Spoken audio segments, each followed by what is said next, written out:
You're listening to the AFTERBUZZ TV Network, now the largest new media platform on the web, and your #1 source for after-show entertainment. Very good, Chief Johnson. From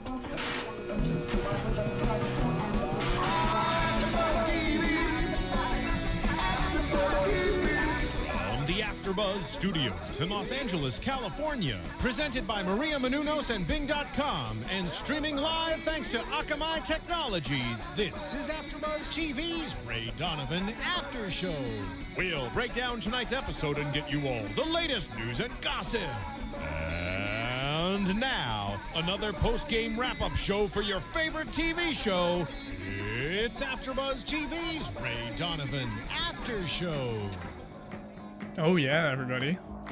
Bing is for doing, and here we are doing another amazing AFTERBUZZ TV After Show for your favorite show, Ray Donovan. We're on Season 1, Episode 5, The Golem. And I'm your host, Sean O, by the way. And Marissa, do you think you could turn down my headphones just a little bit? Is that, that is much better. Thank you so much. And yes, the episode title is The Golem, Season 1, Episode 5. We're going to be talking about the following topics tonight. Ezra goes crazy! Oh man, this guy. We've had inklings that he's had dementia, and we get to really see it happening in this episode. We're going to be discussing Ray and Avi tracking down Van Miller, the thorn in their side that they have not felt until now. Abby snoops around, and she gets some answers about what's going on in Ray's life. Terry likes Francis, though we've known that's been going on, but he does a little bit more this episode. We get to see what happens with him and her. Marvin Gaye's mother is dead. Oh my goodness. I didn't see that one coming, but we're going to be talking about the repercussions of what's going on with that this episode. And lastly, we got two other topics. Bunchy buys a house, and Ashley is crazy. And by the way, Cornelia and Anna are both off tonight, so I am going to be spouting all my notes at you and hopefully giving you some of my good insight into this episode of Ray Donovan. Anyway, so episode starts off and Ezra is driving up some dark and windy road, and I'll tell you what, I did not think that a camouflaged man would jump out at him, because that's what it looked like. I knew it was trouble, but jeez, man. And we end up finding out that he's actually going crazy. They send him to the hospital, and he's actually pretending to be crazy in the hospital over at Cedars-Sinai, which is like a big hospital here in Los Angeles. And he's actually pretending. Ray ends up telling or asking him what the hell's going on, and Ezra hid his car. He puts it away, and he thinks there's a dead body in the trunk. But would you guess what, Marissa? By the way, Marissa is joining me Yes, tonight. Hello, Sean. You're never alone. I'm here. Yes, she's helping engineer for me tonight. So check this out, Marissa. The guy, Ezra, is one of the main characters. Well, one of the supporting characters. Mm-hmm.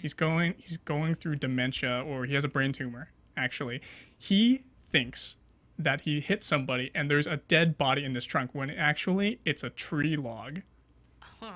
Yeah, so it's pretty sad story. It's going to be confusing, especially when you have a tumor and you don't really know what's going on. Yeah, especially when you tell the guy who's like your enforcer to go clean it up, right? To go take care of it, fix the situation. And he wastes all kinds of these resources. He gets cops that are on his payroll. They go to the tow yard. He's even calling his peeps. He's calling Lena to help him out. And there's a log in the trunk. It's not a person. So Ezra really is going crazy this episode. We really get to see that.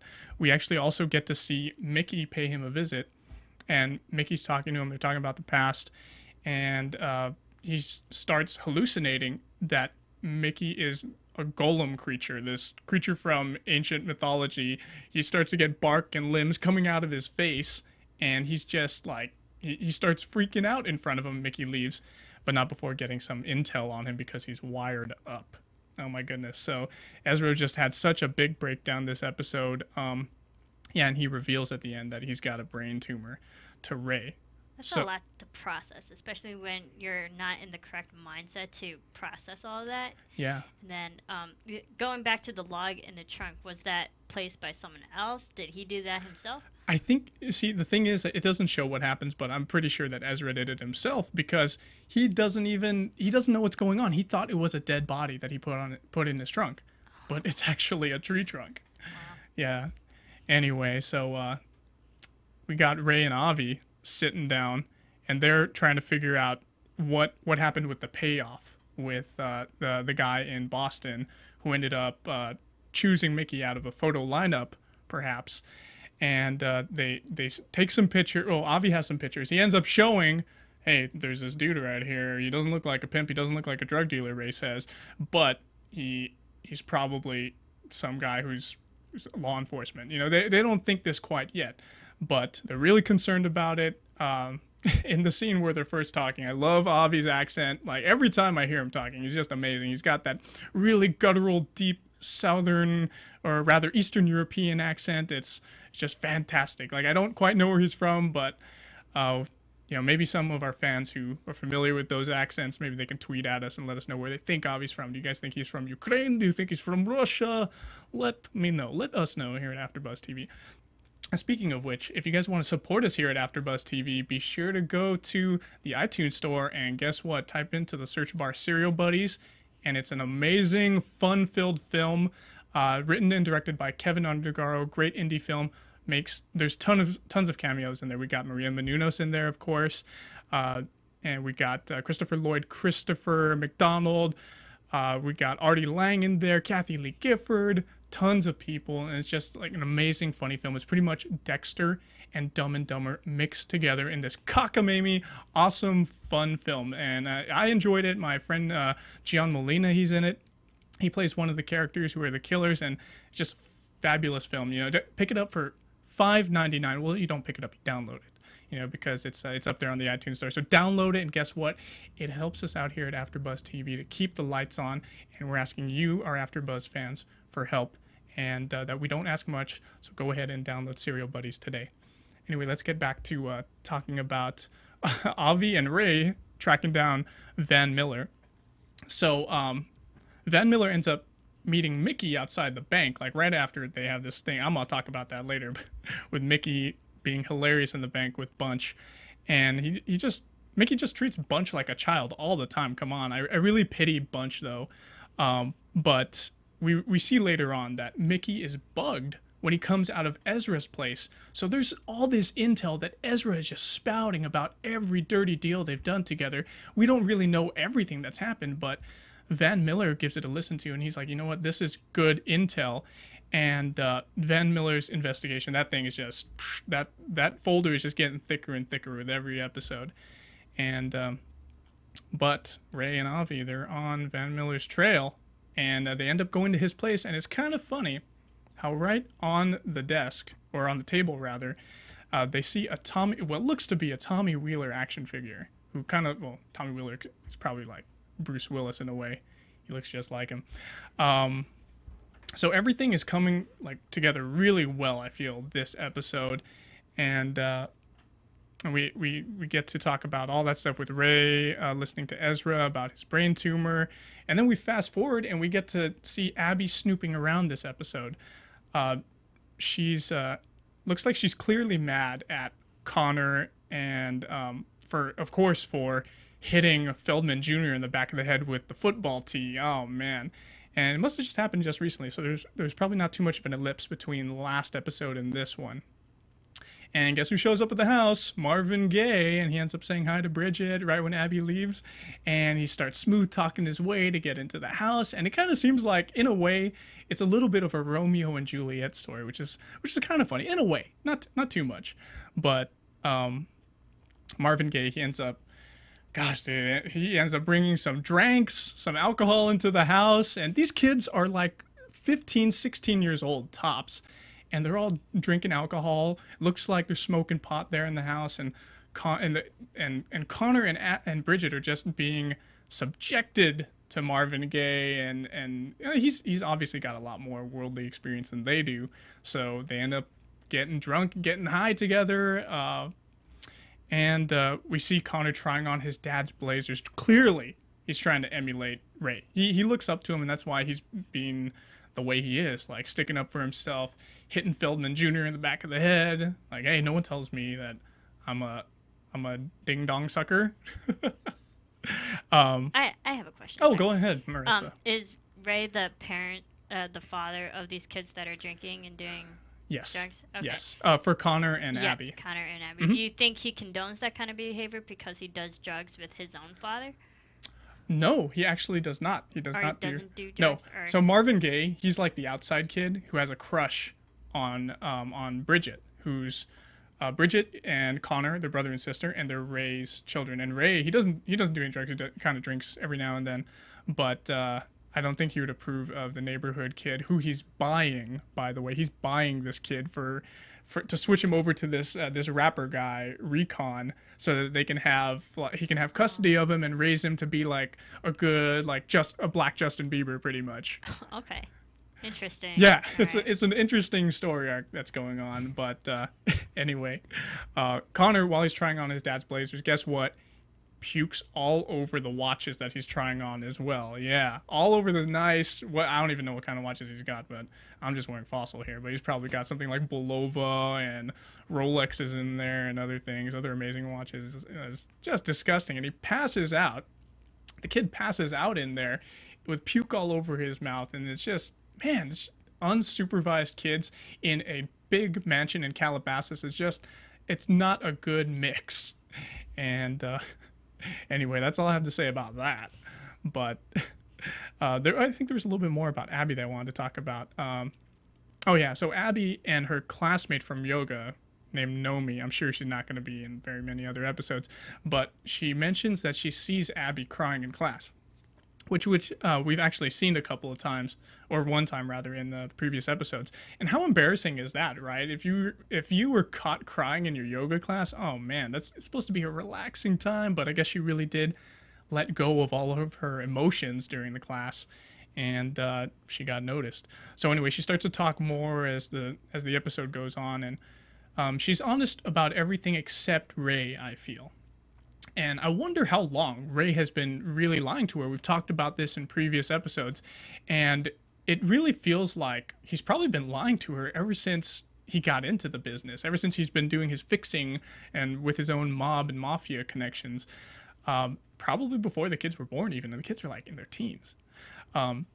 She ends up finishing the conversation, and she actually, even though she was opening up with Nomi, she ends up calling her a nosy C-word at the end, which was awful, and we know that's the way she is, and that's the way her character is. You know, she starts to open up a little bit, but then she feels guarded, and eventually she's just, you know what, get out of here, you bleep.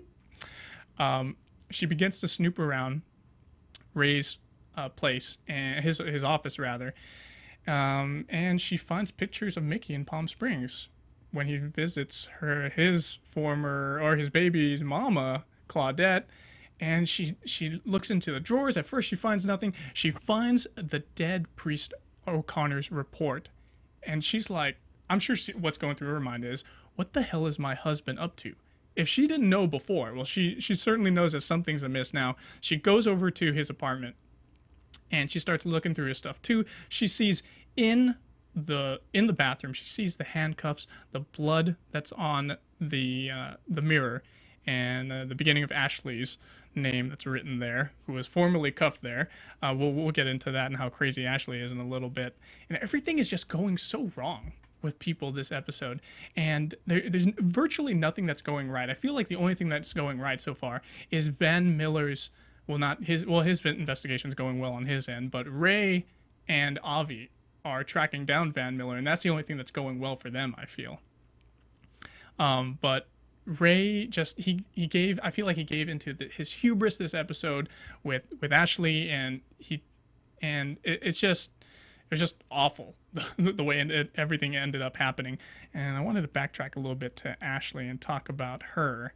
Let's see where I have that in my stuff. Okay, well, it looks like I kind of mixed around my notes.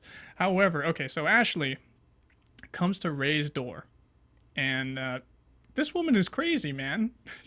Ray looks outside and no one's there. And he still has the scratch marks on his face, by the way. The second time somebody knocks, Ray brings his gun to the door, and guess who it is? He lets in Ashley. I don't even know why he let her in. He should not have let this chick in, especially if he knew what she had with her. She had handcuffs with her, tells him that she wants to F right now. She wants it bad. And she ends up locking herself to the towel rack, and not one that you can take off easily, by the way. It looked like it was a pretty sturdy towel rack in his bathroom, flushes the key down the damn toilet, and she is stuck there. It was so funny because she's just saying, I'm not leaving till you F me, Ray. It was just so bad, Marissa. Yeah, she's crazy. She's crazy, right? She sounds crazy. She sounds completely nuts, and she's been like this ever since the first episode of the season. But why do you think that is? Is it a mental thing? Is it just her trying to get attention from people? Or I feel like she probably just needs attention. She's one of those. They characterize her as one of these Disney pop idol girls that grow up and they get all like, they could turn from like Disney Channel girl to like pop idol, kind of like Christina Aguilera or Britney Spears type. And that's the way they characterize her. So she's really troubled. She's got epilepsy too. She's not supposed to be drinking or anything. And she actually says something really funny later in the episode. She gets smacked by one of Ray's, I guess, henchwomen, Lena. And it's so funny because before she gets smacked, it's like, you can't hit me. I have epilepsy. And she just gets decked. And of course, nothing happens to her. But she's just one of these like prissy girls who wants everything that she wants. You know, she's just so diva. She's total diva. And she's got her eyes set on Ray and she wants him. So when he leaves her in the apartment initially, she's like, I'll scream if you don't do anything. And he leaves her, and I'm like, yeah, good, leave her, because if you leave her, then it's like letting the child have a timeout or like tire themselves out by yelling. They can only yell for so much, you know. It's like your kid when you're taking your kid around, because I did this when I was little. I wanted candy in the store, and I would drop and let my mom drag me. I would like hold my mom's hand and let her drag me around the store. It's like that. You gotta tire the kid out, so eventually they're not doing anything anymore. And gosh, she does so many crazy things. While she's gone, she's like doing yoga poses and stretches while she's handcuffed there in the apartment the whole episode. She uses Ray's deodorant. That's one of the few things that she can get her hands on. Disgusting, right? She just wants his scent like all over her and like on her and in her. And she uses his razor too. She grabs his Mach 3, starts shaving her legs, which is kind of funny. She really had nothing to do the whole episode. And she cuts herself and she thinks to herself, ding, light bulb, I'm going to write my name on Ray's mirror in blood. Oh, no. Yeah, so that I can leave a mark on his territory, because it's my territory now. That was pretty disgusting and weird. What a creep little girl. And I'm sure she wanted for either him to see it, and I thought to myself, wow, his wife is going to see that for sure, which she did. She ends up coming into the apartment, and she's looking at everything. She sees the handcuffs. She sees like AS written. She ran out of blood, by the way. Maybe that's a good thing. Yeah, that was a good thing. You know what's funny is I swear in the teasers I saw that she had actually written the whole thing successfully. So maybe they did that initially. Hey fans, if you were watching the teasers from before, go ahead and tweet at me at Sean Austino, or you can tweet. Be sure to tweet at me. Actually, that makes it a lot easier to let me know if it showed the whole name Ashley in the previous teasers for these episodes. Anyway, when she finally gets let out by Lena, Lena had to lie to her, by the way, which was awesome, and finally got her out of Ray's apartment. But she steals Ray's deodorant. She still wants that. She just can't get enough of that Arm & Hammer deodorant from Ray. And it was a great line with that epilepsy thing. I already talked about that. And it's like, what's the next craziest thing she's going to be able to do for, like, she's going to try to do for Ray's affection? It's just terrible. But at the end of the episode, Ray just is on a spiraling, drunken downturn, and he's in a bar. He must be getting so drunk. He's getting plastered. I didn't think he would be doing this, though. It seems like quite a few things are going right for him, but he just can't take the stress, it seems like. So he ends up, boom, going over to Ashley. He finds her in her place in Malibu, and he does end up having sexy time with her. He ends up boning her really, really hard in her house. And guess what? He goes over to his place, his apartment, and his wife was there. Yep, his wife was there, just checking things out, wondering what kind of a life Ray is living in his man cave that's over there in a different part, not in downtown LA or wherever it is in LA, not in Calabasas. And she sees him sobbing, just there sobbing, and she's like, Ray, what the hell is going on with you? What kind of a life are you living? He has such a strong facade all the time, But now he's breaking down, and I want to see him be that protector that we've been seeing. But anyway, he's got hubris. He's a man. He's a human. Just everything's. It seems that everything's going wrong with him this episode. Additionally, we got, so that was a lot of stuff with Abby. But let's actually going back to Ashley, because you said she's epileptic. Yeah. And she also seems like she's kind of obsessive compulsive, which those two conditions are actually associated with each other. So really? that would actually make sense. Oh, I did not know that. Yeah, it's like the frontal part of the frontal lobe, I believe, that are associated with each other. Yeah, there you go. The more you know. Thank you, Marissa. Yeah, play that little thing. Yeah, good one. Is that on there on the board to like just click? Yep. All right. Nice. So let's finish up these topics. These ones are going to be short. Terry likes Frances, so he does more than likes her. The episode when it first gets on Terry's storyline, guess what? He is doing his own boning, and he's just getting in there with Frances, and they've been seeing each other for quite. They only had actually one date last episode, but they've been courting each other for a while, and you can tell that he really likes her. This guy's very guarded as well, and he finally opens up to this woman. He has no game as of the last few episodes, and he gets to have some beautiful romantic intimate time with her. If you watch the episode, you'll know it's a little bit more than that. But he ends up being intimate with her. She's actually really affectionate with him back, but she takes off so abruptly, so quickly, obviously because she has a job to get to, or at least she uses that for her excuse.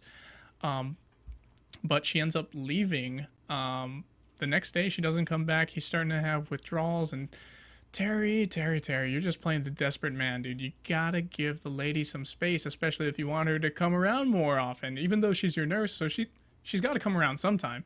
If she changes shifts on you and sends another nurse, then that's where you know something's amiss. But Terry gives her a call, and she ends up she obviously is avoiding him at work because I think she said she had the day off. Oh no, she was working. She ends up getting off early, going to a house, and of course she lives at a house, right? But she seemed so elusive in that particular phone call, and right away I'm thinking to myself, oh man, does she have a family? Does she have a boyfriend? Does she have someone else at her place that she's coming home to, and she's just using Terry to use him for intimate time? Maybe she's not getting any romance at home. Maybe she's not getting any bedtime with her husband or boyfriend at home. Who knows? Does she have any kids? Well, we're gonna find out in the next couple episodes, but I think from the teaser it kind of looked like she did. And I think, you know what, I was taking notes at this time near the end of the episode, but it sounded like and looked like I saw a flash of Terry visiting her place, which is kind of weird. Like, how would he find out where she lives? Anyway, he visits her place, and he has flowers in his hand, the poor guy. Oh man, this guy's just trying too hard, too desperate. He has flowers in his hand, and he's about to give them to her, about to knock on her door, when out she comes, and I think he sees some family members, maybe a husband, or he hears a voice or something. He walks off into the distance, with street lamps, just sadness around him, enveloping him, kind of like worse than the melancholiness of the that damn Journey song. Even though that song's kind of happy, usually associated with being happy. Marvin Gaye has his mother gets killed, and what's actually really weird about this episode is I thought the transaction already happened. I felt like the papers were already signed, everything was in order, but Bridget even asks, she even says, hey, what did you mean with my dad buying you, or being bought by my dad? Well, the papers were never signed anyway. And Marvin Gaye kind of spilled the beans to Bridget a little bit, so I'm sure she's going to bring that up with her father. And she's like, wait, why are you buying kids? Why are you buying people? This doesn't sound right. It sounds like human trafficking. Why are you buying this kid? And Ray ends up going to his mother's place, and they find out that she and her house partner, her brother, husband, whoever was there, probably her brother, in the house. So Marvin Gaye's uncle, they both ended up dead. They got shot, and it looked like execution style. They assumed that she was probably shooting her mouth off about how much money she earned from the transaction, which is so lame. I'm thinking to myself, lady, get yourself out of that neighborhood. If it's a bad neighborhood, why are you going to be telling people what obscene amount of money you got? Who knows how much it even was? I would say probably like 50,000, 100K. Who knows? Who knows how much a young Justin Bieber is worth these days if you're going to be molding him into the future pop star. But yeah, so they hightail it out of there, and Ray has the papers to sign for guardianship. It looks like her signature was actually on there, and Ray brings it home. I'm wondering to myself, what is he going to do with it? Is he going to take off? He could potentially do this. Take off the bloodied part of the paper, because there's 2 sheets, and the part that doesn't have blood on it, maybe submit that. I don't know. We'll see what's going to happen with that, but tragic situation with Marvin Gaye's mother, even though she was a drug addict, hard on her addiction. But I'll tell you what, Marvin Gaye, he's a bad influence on Ray's kids, and who knows how everything's going to turn out with Bridget and him. But I feel like it's going to be tragic as well. But hey, who knows? We still got more than half of the season to go. Bunchy buys a house. This guy, we get to see a funny scene with him going to the bank with his dad, Mickey. And this guy has not been to a bank in recent years.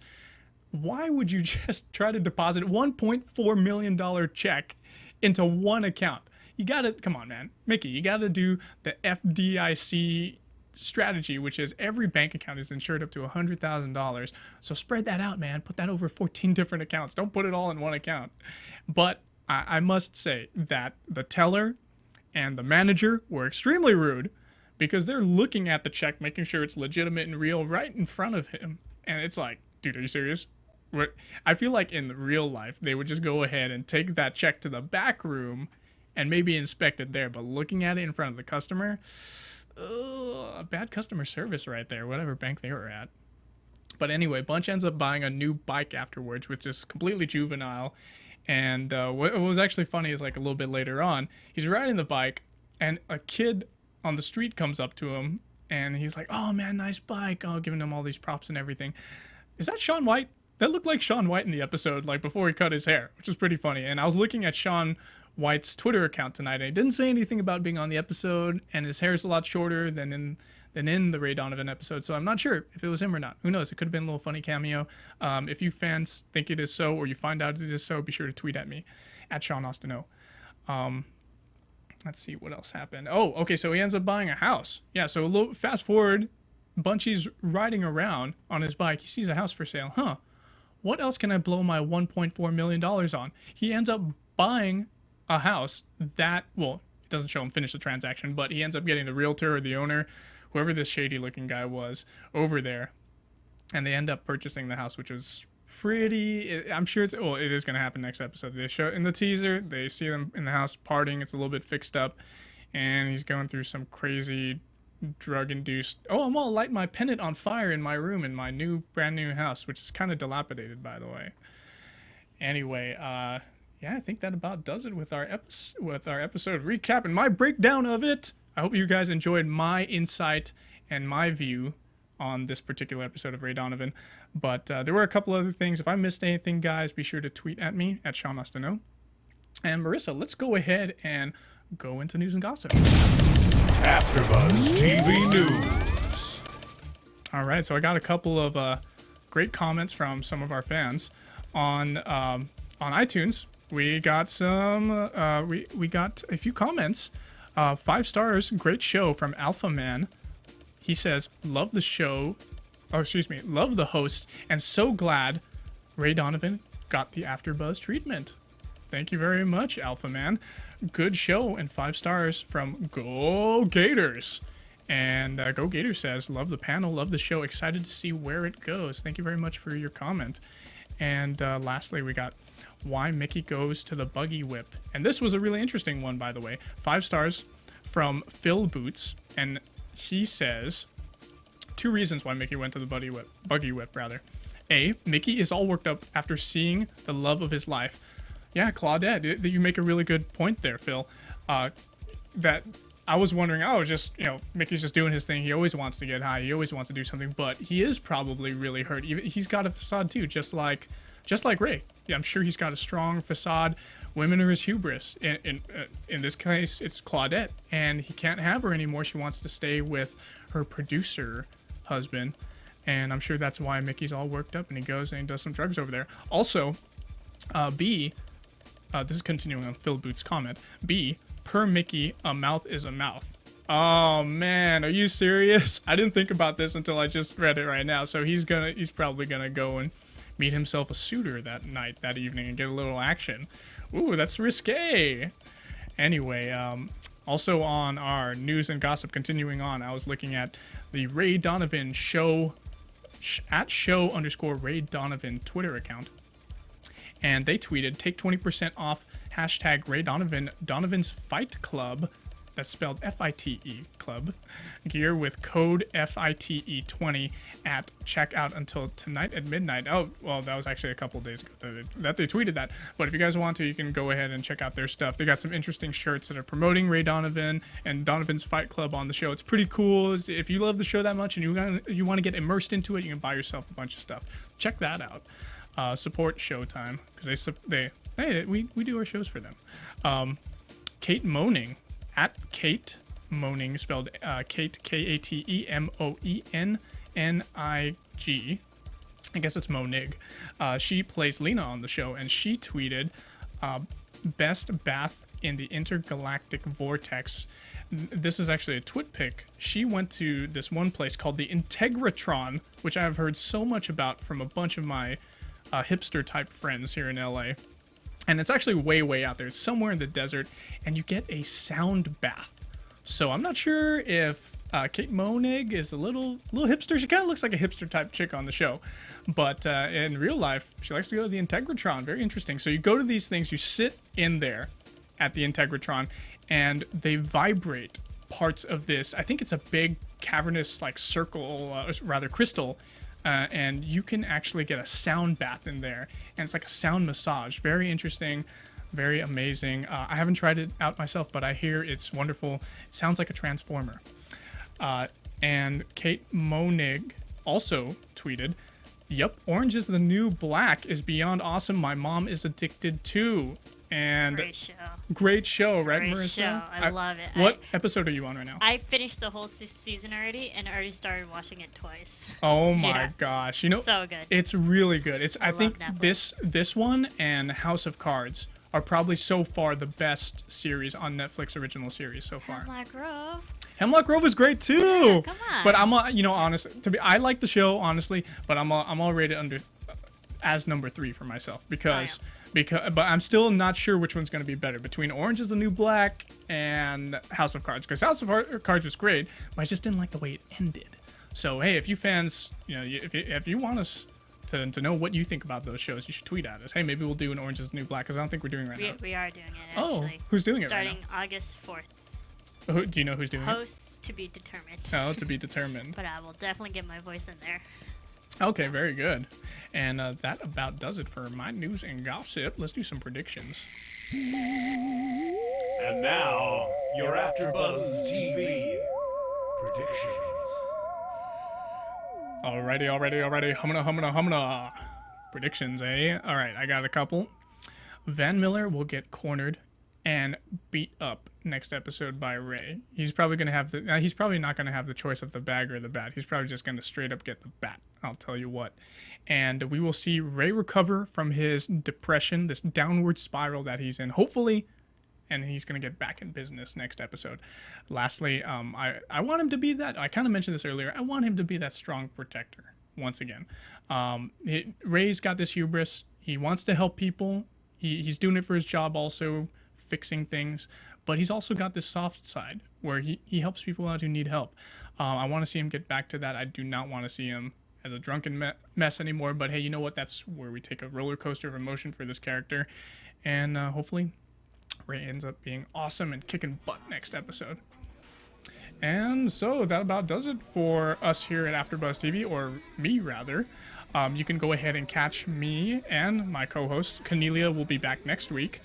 And so will Anna. and we're going to be talking about episode 6 of Ray Donovan. If you guys want to, hey, you know what? Give me a follow at Sean Austin O on Twitter, at Sean Austin O also on Instagram, and hey, I tweet out news and gossip from Ray Donovan and Dexter as well. I'm actually doing Dexter. I'm lead hosting that. So if you guys are Dexter fans, go ahead and mosey on over to the Dexter podcast and subscribe and download to it. Hey, give me some comments up there. We get them all the time, but you know what? We can use a few extra ones. We could always use some extra comments. We want to talk about your stuff. Be sure to tweet at us still for Ray Donovan next week. And other than that, we'll go ahead and buzz you later. From Bing.com, executive producers Maria Menounos, Kevin Undergaro, Phil Svitek, and the entire AfterBuzz TV staff, we would like to thank you for listening to the AfterBuzz TV network. To watch or listen to other after shows and post comments or questions, be sure to visit AfterBuzzTV.com. I'm Sir Richard Wentworth, and this has been a presentation of AfterBuzz TV. Buzz you later. The views expressed herein are those of the hosts only and do not necessarily reflect the views of AfterBuzz TV or its owners or principals.